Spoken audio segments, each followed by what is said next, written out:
नमस्कार, आपके साथ मैं हूं सुरभि शर्मा। आज पराक्रम का पर्व है। देश बुराई पर अच्छाई की जीत का पर्व विजयदशमी मना रहा है। देश के रक्षा मंत्री राजनाथ सिंह ने चीन की आंख में आंख डालकर सबसे बड़ा अटैक किया है। राजनाथ सिंह ने दार्जिलिंग के सुकना वॉर मेमोरियल पर शस्त्र पूजा की और कहा कि सेना 1 इंच जमीन भी दूसरे के हाथ नहीं जाने देगी। राजनाथ सिंह ने लद्दाख में LAC पर सेना के शौर्य को याद किया। कहा कि भारत के सैनिकों की बहादुरी की गाथा स्वर्ण अक्षरों में लिखी जाएगी। राजनाथ सिंह ने कहा कि भारत चाहता है कि चीन के साथ बॉर्डर पर टेंशन खत्म हो, लेकिन कभी कभी चीन नापाक हरकत करता रहता है। 6 तस्वीरें एक साथ आपके सामने। राजनाथ सिंह ने आज जब शस्त्र पूजा की, LAC पर विजय घोष हुआ। विजयदशमी पर यह शक्ति पूजा राजनाथ सिंह ने की है। बोफोर्स तोप की पूजा की गई, रॉकेट लॉन्चर पर रक्षा सूत्र बांधा गया और स्वाति रडार का भी अभिषेक किया गया। ये सबसे खास तस्वीर उस वक्त की जब दार्जिलिंग के सुकना में राजनाथ सिंह शस्त्र पूजा कर रहे थे।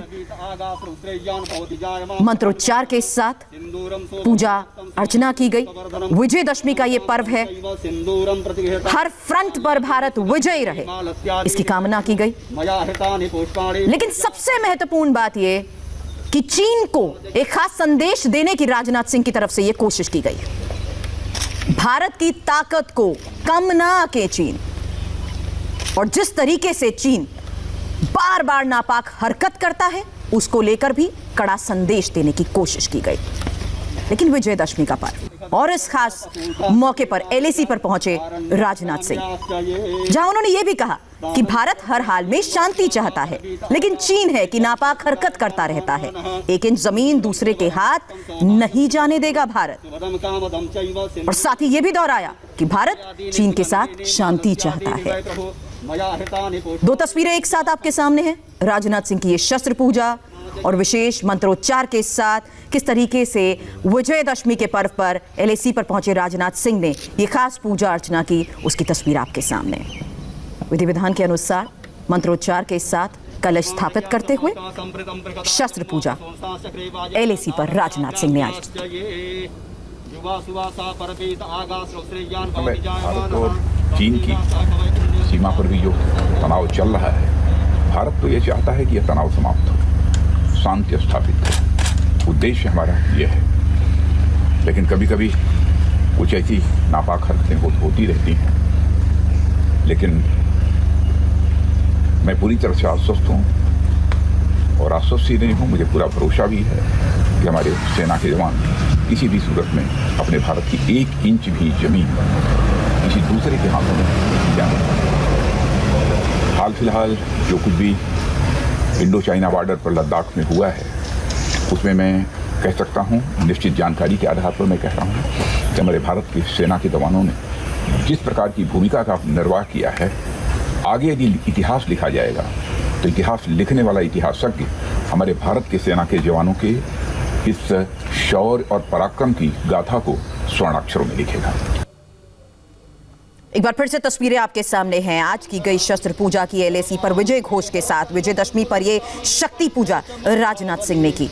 और जैसा कि हमने आपको बताया, विधि विधान के अनुसार मंत्रोच्चार होते हुए कलश स्थापित करते हुए विजयदशमी के इस पर्व पर शस्त्र पूजा की गई है। हालांकि वो तस्वीर भी इंडिया TV आपको दिखा रहा है जब रॉकेट लॉन्चर पर रक्षा सूत्र बांधा गया राजनाथ सिंह की तरफ से, स्वाति रडार का अभिषेक किया गया और साथ ही बोफोर्स तोप की पूजा भी की गई। अब 2 तस्वीरें आपके सामने हैं। एक तरफ राजनाथ सिंह जिन्होंने शस्त्र पूजा की LAC पर, वहीं मोहन भागवत की ये शस्त्र पूजा भी हम आपको दिखा रहे हैं। 2 खास तस्वीरें आज की। और इस बीच किस तरीके से राजनाथ सिंह ने बॉर्डर पर चीन को खास मैसेज दिया, तो संघ प्रमुख मोहन भागवत ने भी चीन को कड़ी चेतावनी दी है। नागपुर में सालाना विजयदशमी समारोह में शस्त्र पूजा तो की। मोहन भागवत ने कहा कि चीन ने घमंड में बॉर्डर पर घुसपैठ की कोशिश की है, लेकिन भारत ने चीन को जो जवाब दिया है उससे चीन सहम गया है।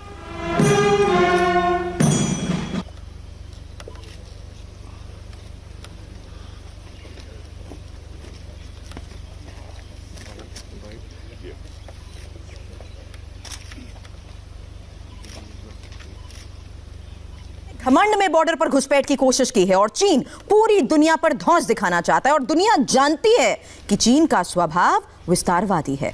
चीन ने ताइवान, अमेरिका, जापान, भारत के साथ झगड़ा मोल लिया है, लेकिन भारत ने चीन को जो जवाब दिया है उससे चीन सहम गया है। भारत चीन के सामने तनकर खड़ा हो गया। विजयादशमी के पहले ही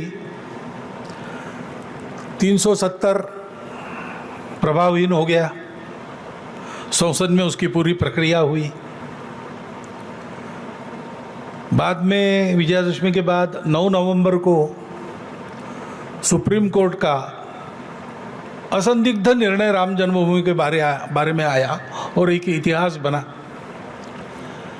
एक मत से निर्णय था, सारे देश ने स्वीकार किया और बहुत सुंदर वातावरण में समझदारी के साथ, संयम के साथ समाज ने उसको स्वीकार किया।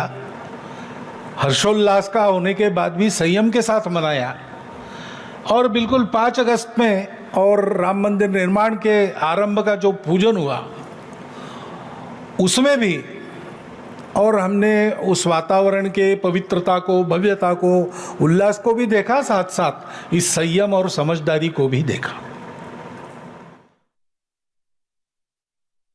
चीन भी सहम चुका है। चीन पर मोहन भागवत ने क्या कहा, आपको सुनाते हैं।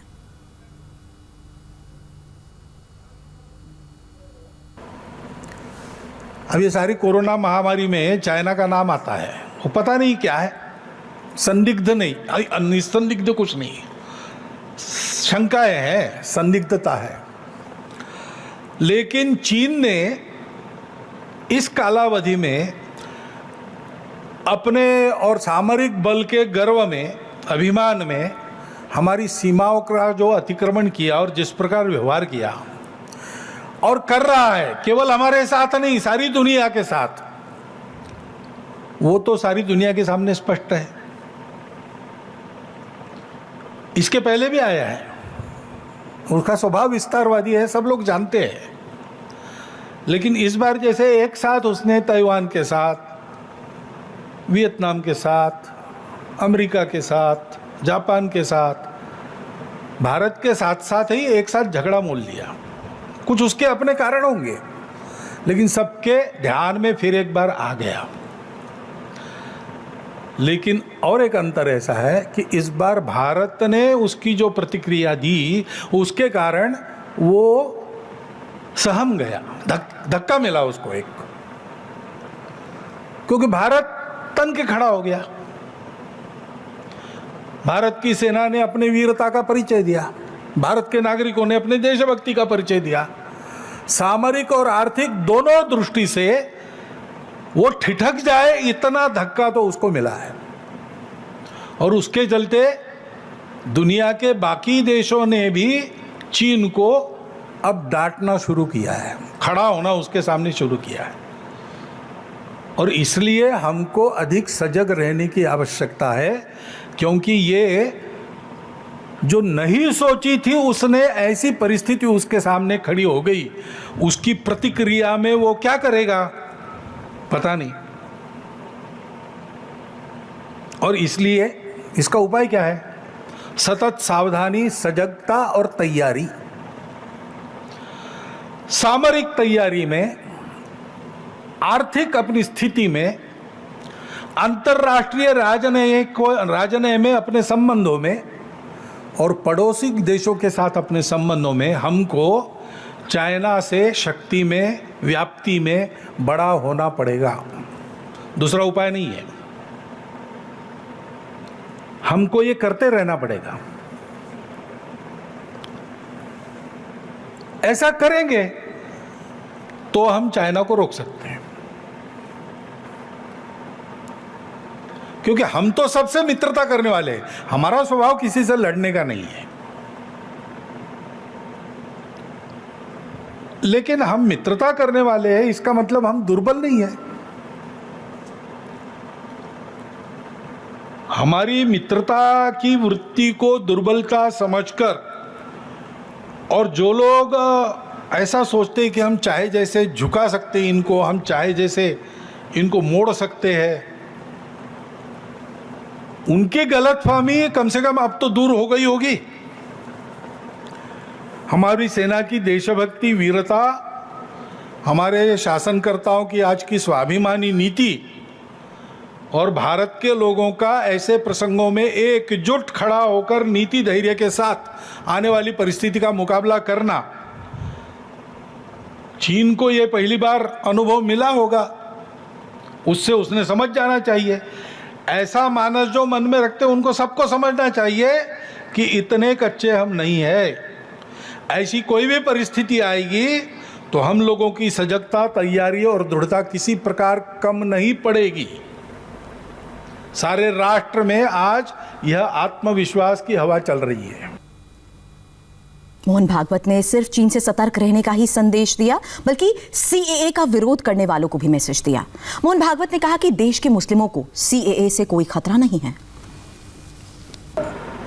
नागरिकता अधिनियम संशोधन कानून वो संसद में, संसद की पूरी प्रक्रिया के बाद पास हुआ।